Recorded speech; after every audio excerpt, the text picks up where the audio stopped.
In phase two, which started in the middle 1990s and has still been developed over the years, was a technology model. That is, marketers use technology to capture, store, and analyze all levels of customer information. In other words, if you bought from me, I knew who you were, I had some information about you, and that gave me permission to come back and do what? Send you all kinds of material, try to attract you, try to develop your relationship. So marketers use technology to capture, store, and analyze all kinds of customer data. We called it customer relationship management, but there was no customer in it because it was only what the marketer wanted to do, and all the advantages accrued to the marketer. And the marketers, by and large, decided who they wanted to have relationships with.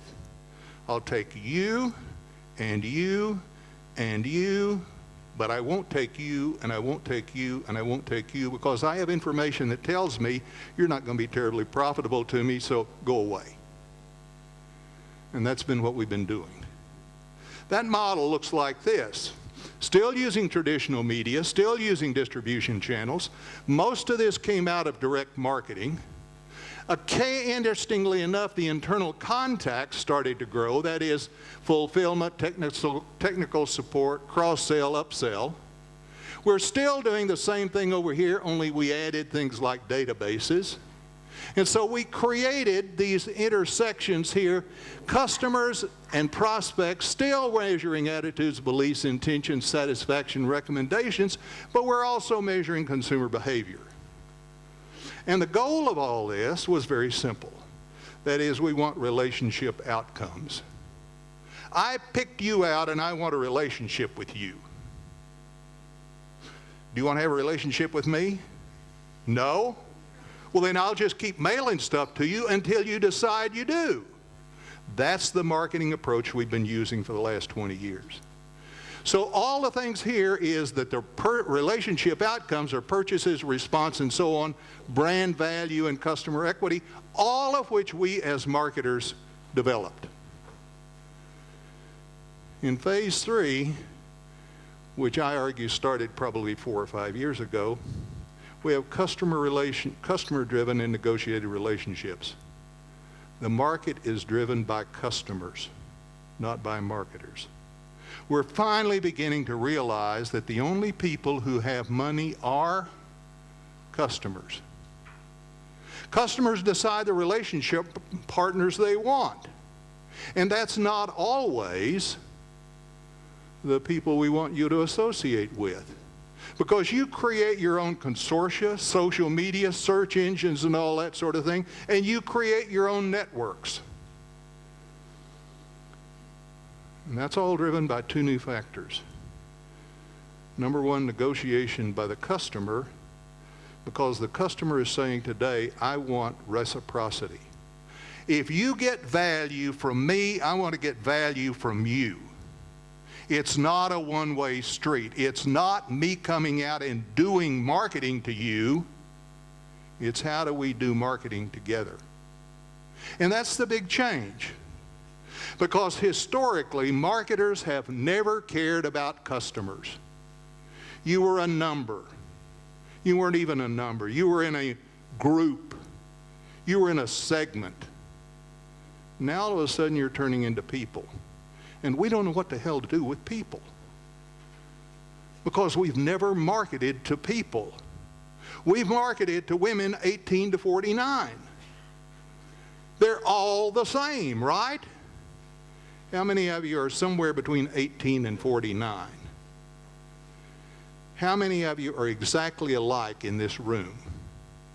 You're all unique individuals, yet what we've done is we've agglomerated you and said if you're 18 to 49, therefore you're a prospect for us.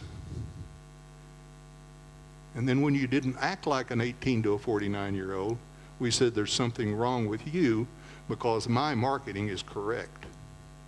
I've done this segmentation. And the networks we're talking about are those created and maintained by customers, not by marketers. How many of you have at least 50 friends that you're following or that you're engaged with? Hold up your hands. Hold up your hands. Look at it. 50 friends. Do you have 50 friends or do you have 50 acquaintances? Doesn't make any difference. They're still within your network, not in mine as the marketer. Those are your friends, not my friends. And the problem with social marketing is we, in essence, have taken that approach and said, I'm going to treat you the same way I treated you when you were using mass media. I'm going to come in and I'm going to attack you, and I want you to tell me who your friends are so I can go attack them. And that's what we've done with it. So the model looks like this. It's getting really complicated. Oh my God. I hope this isn't on the exam. It's got too many boxes, too many arrows. But it's essentially traditional media, distribution channels, internal contacts now, call centers, fulfillment, tech support stores. Now we've added interactive media channels here. And what we're arguing is going forward, what we're looking for are reciprocal relationship outcomes. That is brand value and customer equity that are delivered to your satisfaction, not to mine as a marketer. Now that's a radically different change from the control system that marketers have traditionally used. It's a radically different approach, and who knows how to do it? And the answer is no one. It's all trial, it's all error. We're experimenting, we're trying, we're pushing, we're shoving, we're trying things out. Will they work? Who knows? But this is the model that we see and where we see IMC going. It is this complex system in here where the customer controls all of this, and we've added some additional things now that say trust and privacy.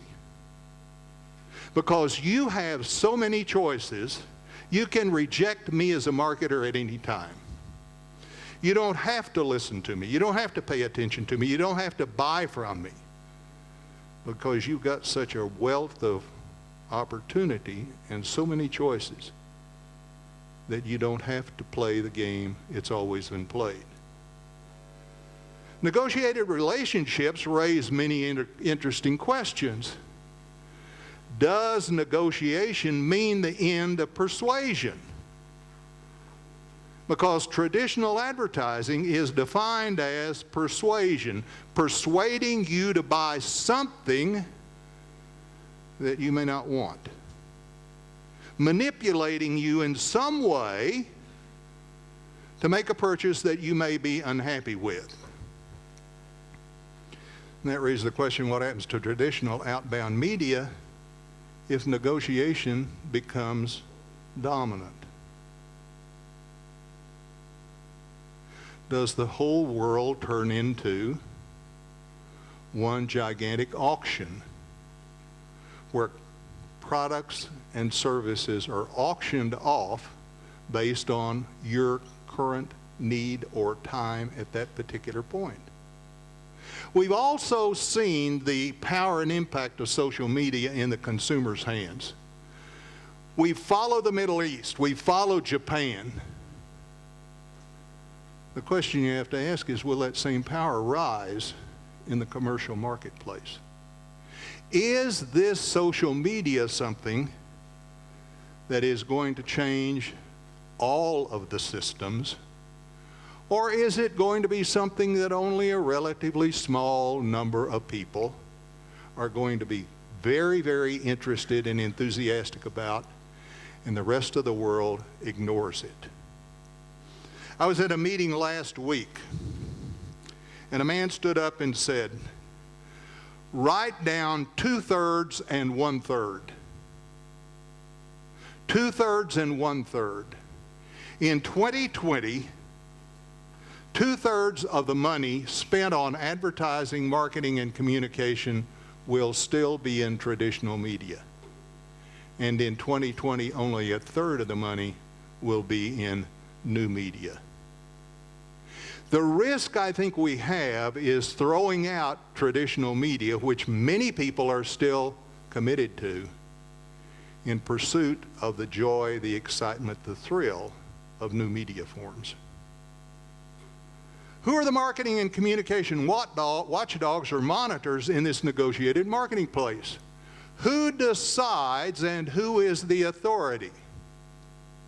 Is it me as a blogger, a self-styled expert? Remember what you need to do to be a blogger? You just got to have a whole bunch of words. And you just write them down and you throw them out. And if somebody responds, you say, aha, I'm a blogger, look how well I'm doing. Do we have to reinvent marketing and marketing communication? Do we really have to reinvent it and start over? And the big question that we're going to be talking about for the next 2 days here is, what type of education do students need to prosper in this marketplace? Is it still the same old, I am the teacher, you are the student, I know everything, you know nothing? Or are we going to explore this together? All the models are being challenged. To me, these are the real questions facing advertising, marketing, and marketing communication, and I will be most interested to hear your views. Thank you.